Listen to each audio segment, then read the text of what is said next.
mesti dekat sini nak tahu macam mana nak tukar bidang A ke bidang B dalam kerjaya kan. So saya dekat sini saya nak share pengalaman macam mana saya tukar bidang dalam masa 6 bulan. Daripada video editor kepada technician. Tapi syaratnya saya dekat sini saya ada advantage. Saya ada diploma. Diploma adalah engineering. So dekat sini yang mana ada kelebihan tu pakai elok-elok lah. Sebab tu tiket tak kira bidang apa pun tapi tu adalah tiket. So dekat sini itulah terhad sikit lah diploma ni. Jawatan dia paling tinggi technician lah. Itu saya punya limit saya. So tu masalah limit. Tu masalah limit jawatan ni. So macam mana saya buat? Plannya strategi saya panggil ni adalah memancing HR. Sama je dengan konsep bisnes. Di mana lagi banyak kita approach, lagi banyak jualan kita dapat. Sama juga yang ni, lagi banyak kita approach, lagi banyak interview yang kita dapat. First kali buat resume.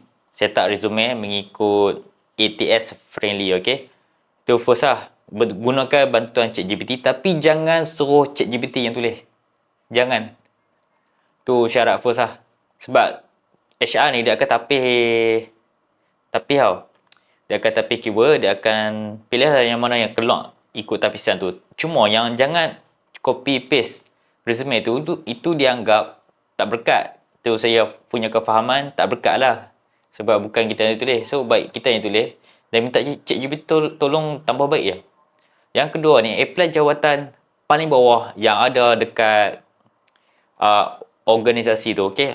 Hierarki tu macam mana? Ambil paling bawah sekali. Sebab tu adalah tiket lah macam mana anda nak masuk ke bidang anda nak ataupun bidang lain lah. Ambil paling bawah. Macam saya nak ke technician, so saya ambil operator, saya ambil paling bawah. Tapi step kedua ni dia dangerous sikit lah. Kan dangerous gila lah. Hari-hari kena apply kerja. Saya dah apply 100 okey. Baru dapat satu interview. Satu interview sepanjang 100 jawatan yang saya apply dapat satu. So susah sikit lah sebab saya daripada bidang video. Dia pun tengok resume saya, apa hal dia ni kan. So dia dapat interview tu. Ni masuk step ketiga, dah dapat interview. Dia dapat kerja tu kan. Dapat kerja tu apply. Maksud saya yang ketiga ni step yang di mana ada dapat kerja. Dia dapat offer hasil daripada 100 apply tadi, masuk tu. Tapi tengok agak reflect tu boleh pakai ke tak? Reflect yang tak syok, tak boleh, tak best lah. Reflect saya masukkan tu gaji tak bayar. Atau cuti tak syok. Tu bukan cuti tak syok, macam huru-hara lah, huru-hara sikit. So reflect yang tak berbaloi lah. Kalau reflect yang saya boleh terima, bos tak okey tu saya boleh lagi lah. So tak kisah sangat. So ambil dulu. So step yang ketiga, step yang keempat adalah kerja dulu dalam 3 bulan. Jangan ambil masa yang lama sangat dalam semasa duduk tingkat bawah. Semasa di kedudukan paling bawah tu jangan lama sangat. Saya ambil masa dalam 4 bulan, 3 bulan. Sebab kalau lama sangat nanti dia akan stagnan dan resume ni tak syok lah. Sebab lama sangat kita tak ada skill baru. Sebab cerita dia kita nak cepat. So ni plan yang saya boleh bagi, yang paling cepat saya boleh buat. Secara 6 bulan. Plan ni 6 bulan. 6 bulan. So seterusnya, kita dah step keempat tadi kan. Dah ada bukti kerja sebagai something di bidang tu. So okey lah. Kita ada satu advantage. Yang kelima ni lompat juga company. Lepas 4 bulan lompat lagi. Apply setengah lah. Lompat lagi, okey. Kerja tu 2 bulan, 3 bulan, saat. Memang saat. Ni jawatan yang near, yang berhampiran dengan jawatan yang kita nak tu. Maksud saya, macam saya technician, saya ambil technician yang paling bawah sekali. Memang rock bottom lah. Ambil yang tu. Dan pastikan senang dapat. Ambilkan yang tu. Lepas tu, kerja tu, ambil skill technician. Ni maksud saya skill yang boleh pindah. Lupa saya nak tambah. Ambil dulu jabatan yang mana-mana yang boleh transfer skill tu. Okay, skill yang boleh dipindah. Macam saya ambil technician. Saya tak ada skill technician. Saya tak ada pengalaman. So saya ambil paling bawah. Sebagai ni lah tiket saya untuk dan skill saya. Skill troubleshooting kan. Saya nak skill troubleshooting. Saya tak kisah jabatan apa pun. Itu saya punya mindset lah. Saya nak skill yang boleh transfer. Sebab kita masuk mana-mana pun kita akan belajar balik. So yang penting adalah skill. Ambil skill yang boleh pindah dulu. So yang keenam ni kat sini kita dah satu kelebihan lah, di mana kita ada pengalaman yang dah relate, dia start relate, so senang nak mancing, Ashar.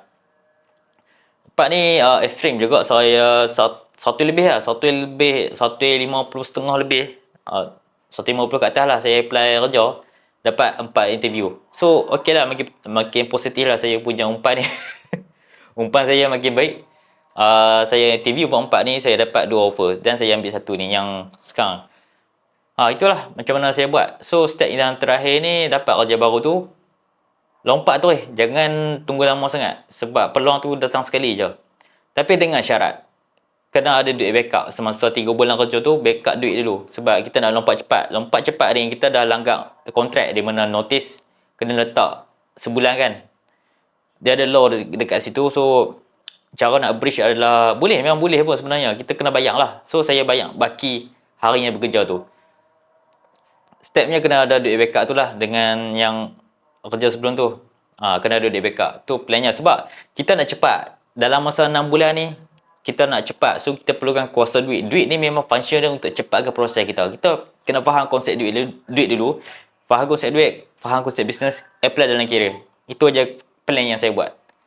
So itu je lah. Kalau rasa video ni function dan berguna dekat kawan, boleh share dan tulis komen pengalaman anda dalam tukar bidang. So yang mana yang tengah nak ilham macam mana saya buat, boleh pakai video ni, boleh ambil lah sikit-sikit. Dan kalau tahu buat tapi tak ada hasil, tu bukan salah saya. Okay, saya cakap siap, ni adalah rezeki masing-masing, rezeki Tuhan. Saya tak ada hak untuk meyakinkan dan orang panggil apa, claim lah, buat cara ni dapat kerja tu. Tak, saya tak akan claim benda tu.